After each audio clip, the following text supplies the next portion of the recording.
Everybody, I'm Celina Pompeani. Welcome to another episode of From the Top, presented by Armenia Stone, and I am so excited about this wonderful woman sitting next to me. This is Betsy Benson. She is the vice president and publisher of Pittsburgh Magazine. You are a big deal, Betsy. Oh, come on. Thanks, Celina, for having me on. I'm so excited to have you here. And right before we started, I said to Betsy, you have the best voice. It is so soothing. What a good radio voice you have. Maybe I should think about a career change. I mean, you sound great.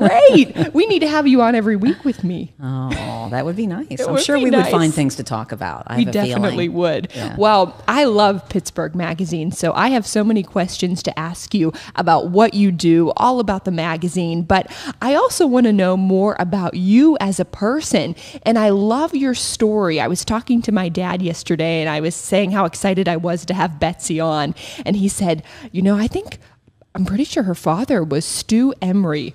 He was so excited about that, and we learned about the connection, and I mean, he was a big-time reporter here in Pittsburgh. He was, and you have to be a certain age to remember when Stu was on the air, but yes, he was on WTAE for 20 years, and on KDKA for another 10 years, wow. So he was a top street reporter for many years. Stu Emery, Channel 4 Action News. Oh, I love it. Yeah. But he could not have said enough great things about your dad. He really loved him, and he was so well respected in the broadcasting community. But I was curious when I heard your story, is that what really sparked your interest in getting into journalism and writing and management? I think so. I mean, we definitely talked about media and news, every day in the house. We watched the news together. We commented as a family.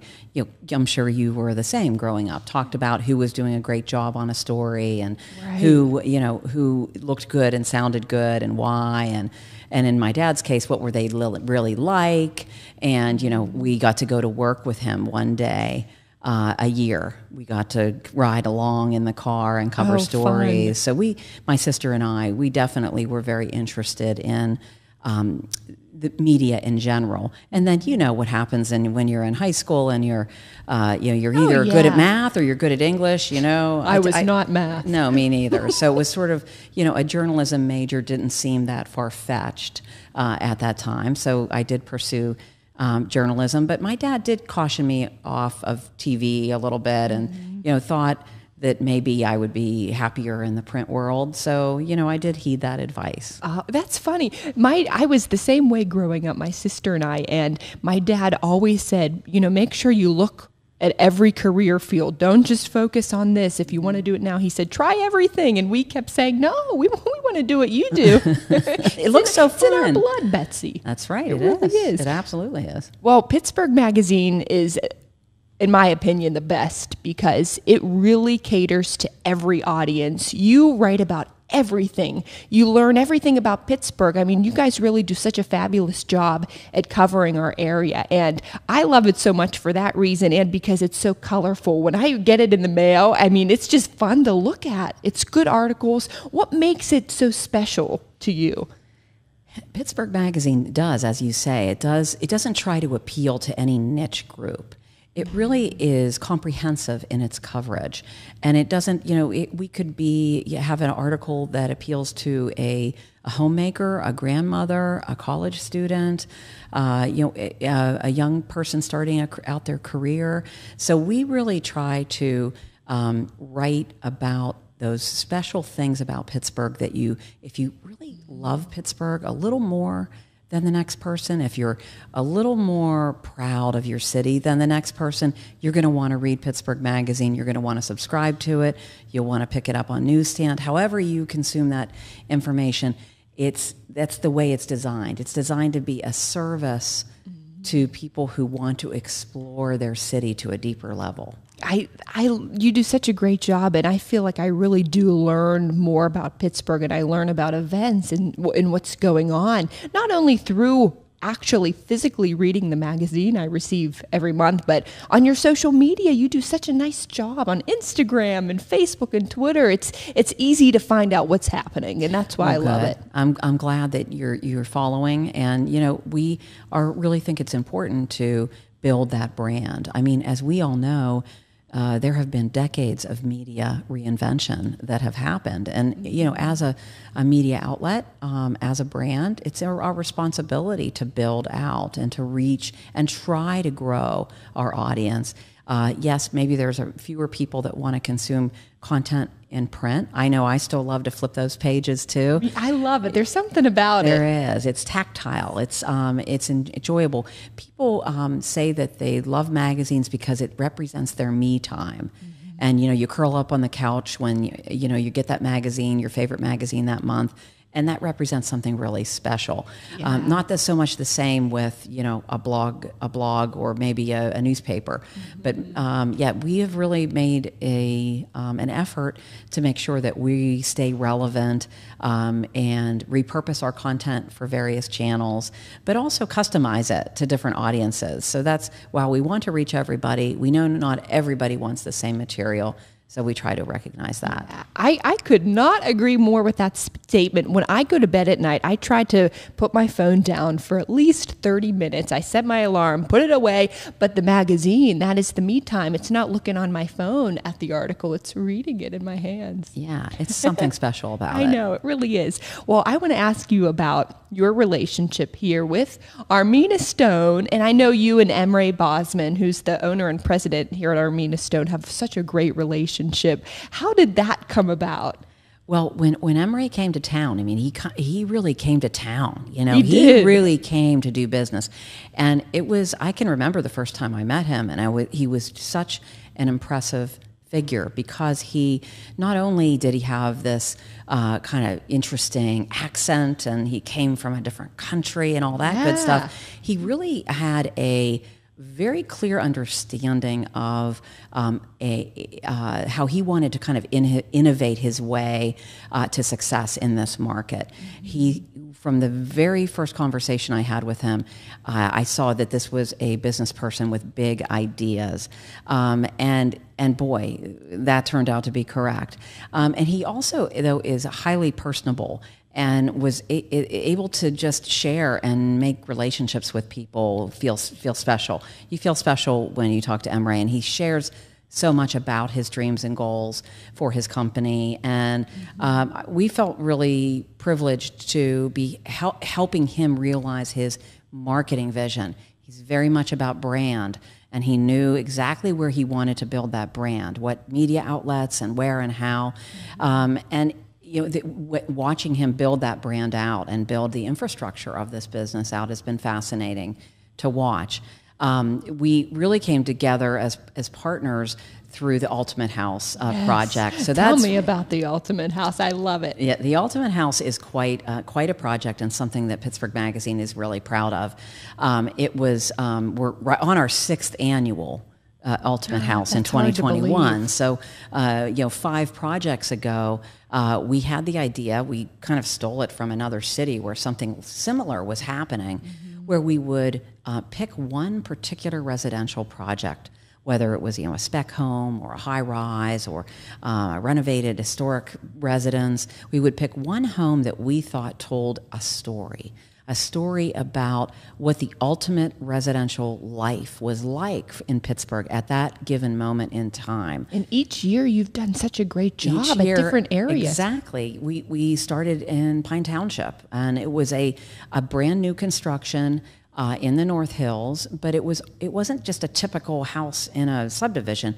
It was a modern house. Pittsburgh isn't really known for its modern houses, and it was on a little body of water. It was overlooking a lake, a small lake. So there was always a story to tell. Then we went into the city, and then we went back out to the suburbs, and then we went downtown. That was exciting. That was fun. To do last year we did Lumiere, a high-rise. Ooh, I was in that one. I loved it. Wasn't it gorgeous? So the bathtub.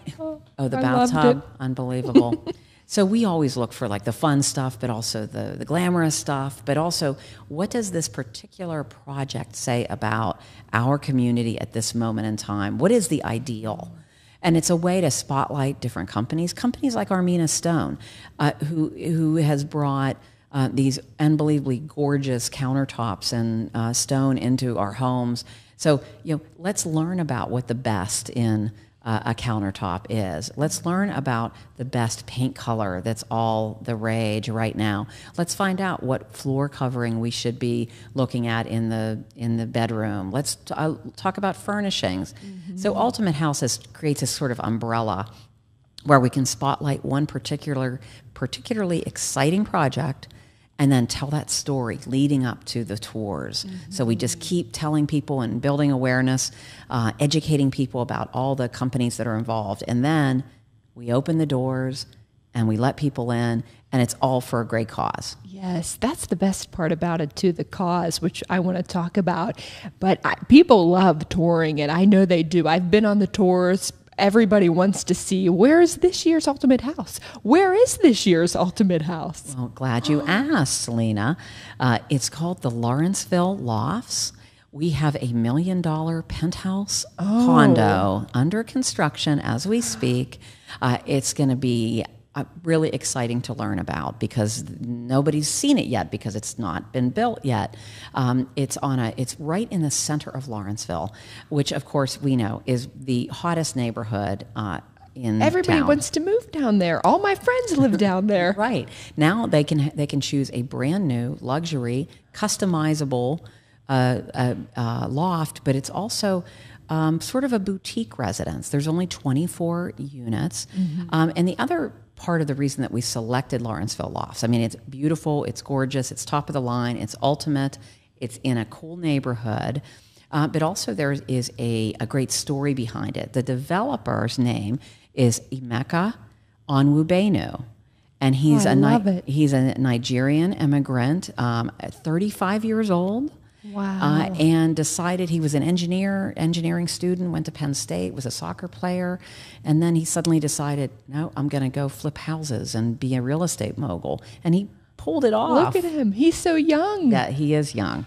So we are really happy to kind of spotlight his story, how he managed to get to where he is today, and also be able to share this wonderful project. Mm-hmm. Oh, I can't wait to check it out. So this will be available for people to come and tour. That's right. Later on this October. year. It's under construction right now. Again, centrally located, 38th and that's such a good location. Right across from Piccolo Forno. Right on the corner. That could be dangerous. Yeah.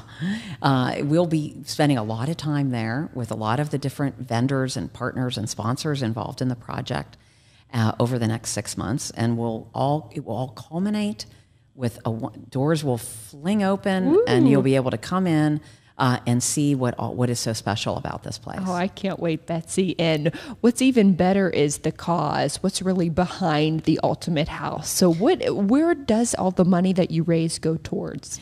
The money from the tour tickets and sponsor contributions all go to the Free Care Fund at UPMC Children's Hospital. So we're excited about that. The project Ultimate House has raised about $355,000 over the life of Ultimate House. And last year, we presented a check to the Free Care Fund for $55,000. That's wonderful. And that's 100% of the tour tickets, plus each sponsor that gets involved in the project, whether it's counters or windows or carpeting, they all make a contribution as well. And all those, we also do other kind of fundraisers along the way. But we add it all up, and each year we've added a nice big chunk to the total sum. That's wonderful. I'm sure seeing that grow and increase every year. Just, I mean, that's why you do it. Oh, yeah. It's That's what the whole really reason. makes it meaningful. It's fun, for sure, regardless, but what makes it meaningful is that knowing that you're helping your community, and even more special, you're helping children in your community. It couldn't be a better thing for people to not only look forward to, but to donate to. I know that's part of the reason why I love going. It's not only to see a beautiful place, but you're doing a good thing too. Absolutely. But Pittsburgh Magazine, I mean, the Ultimate House is such a big thing that you do. And I'm curious because each location that you just shared, it's different. You go into the city, you're in Lawrenceville, you're in the suburbs. How hard is it to select where the next year's going to be? Well, it is a challenge. And we're lucky enough that the brand Ultimate House has gotten popular. We've built that brand name, that brand equity each year. So now we're in the pleasant position of developers and contractors coming to us and saying, hey, can you want to check out my project? I think it might be an Ultimate House. So we do get people that come to us, but we try to keep our eyes, we try to scan the horizon and see, okay, so for instance, for 2022, you know, we'll have just been in Lawrenceville. So where is the arc of this project? Where does it lead one? You know, should it be in the suburbs next year, perhaps? You know, and if it is in the suburbs, should maybe we be looking at the South Hills? We've never done a project in the South Hills, or maybe in the West or the East. We've done 2 great projects in the North. Oh, they were great. And so, you know, maybe there's a different area where we can reach out.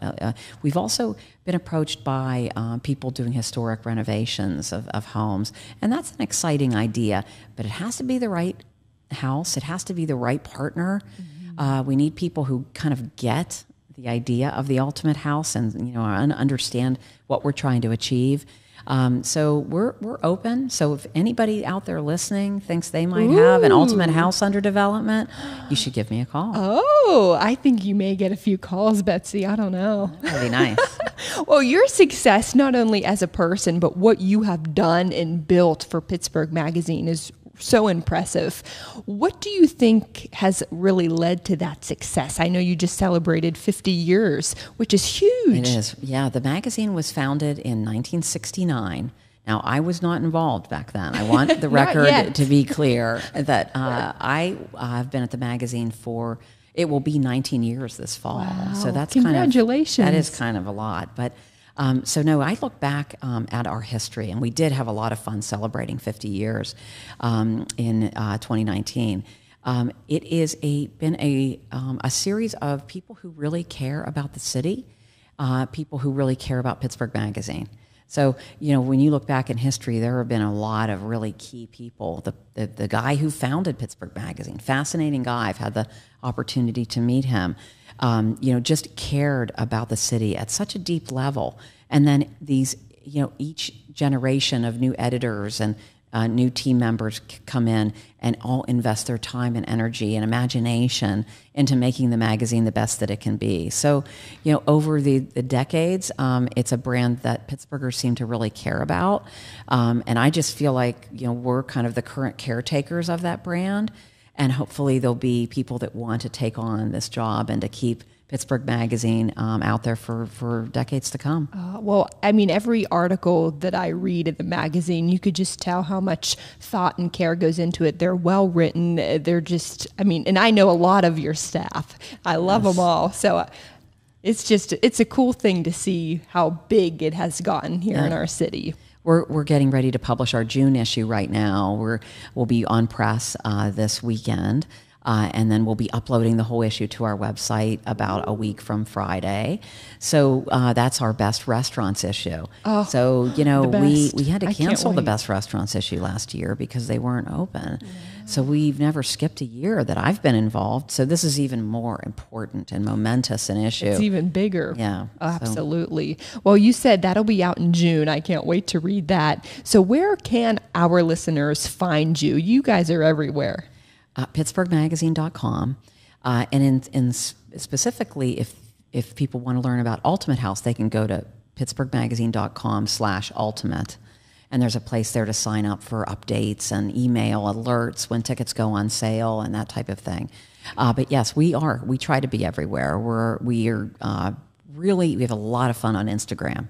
So we're very active on Instagram. We do, and of course Facebook and Twitter. But we really do reach a lot of people via Facebook. We're also sending out our e-newsletter every day, the 412. It's the called. Best. I read it every morning with my coffee. Good. It's so glad cool. to hear that. But that's great. I'm so happy to hear that. But I can't let you go, Betsy, without doing something very important. Uh-oh. We need to sing together. Don't be afraid. Nobody has a more terrible voice than me. Okay. It's pretty bad. Yeah. So we're going to sing the jingle together. Okay. Are you ready? So you're going to hear how bad I sound solo. It goes, ooh, Armenia Stone. Okay. You can't be worse than me, Betsy. Okay. Oh, I think so, but I'll count us down. All right. Okay. 3, 2, 1. Ooh, Armenia Stone. Your voice, I love your voice. The best radio voice ever. Thank you so much, Betsy Benson from Pittsburgh Magazine. It was a pleasure to have you with us today. My pleasure.